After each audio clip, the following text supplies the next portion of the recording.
शिवाजीचा अपमान करणारं पुस्तक शिवाजी कोण होता हे 22 तारखेला रात्री मी 12-12:30च्या दरम्यान सगळे लग्न आटपून ज्यावेळेला घरी आलो तेव्हा एका लग्नामध्ये पूजाताई गायकवाड या कार्यक्रमाला गेले होते आणि त्यांनी मला सांगितलं की बघा अशा प्रकारचं पुस्तक मला दिलं.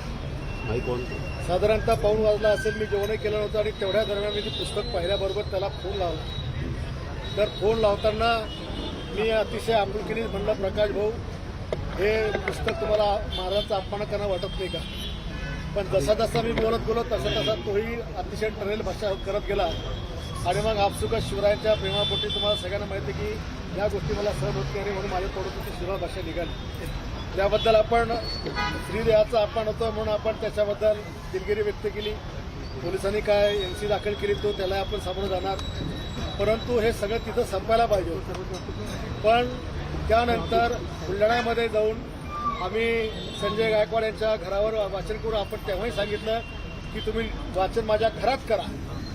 शिवरायांच्या सन्मानाभूम सन्मानजनक पुस्तक तुम्ही जर वाचत असाल मी खाली बसून ऐकेल, पण जर त्या पुस्तकामध्ये ही भाषा असेल की शिवाजी एकीकडे औरंगाबाद बादशाह ज्याचा या देशाचा काही संबंधित त्याला तुम्ही बादशाहची म्हणता आणि शिवरायांना मात्र एकेरी भाषेत शिवाजी म्हणता.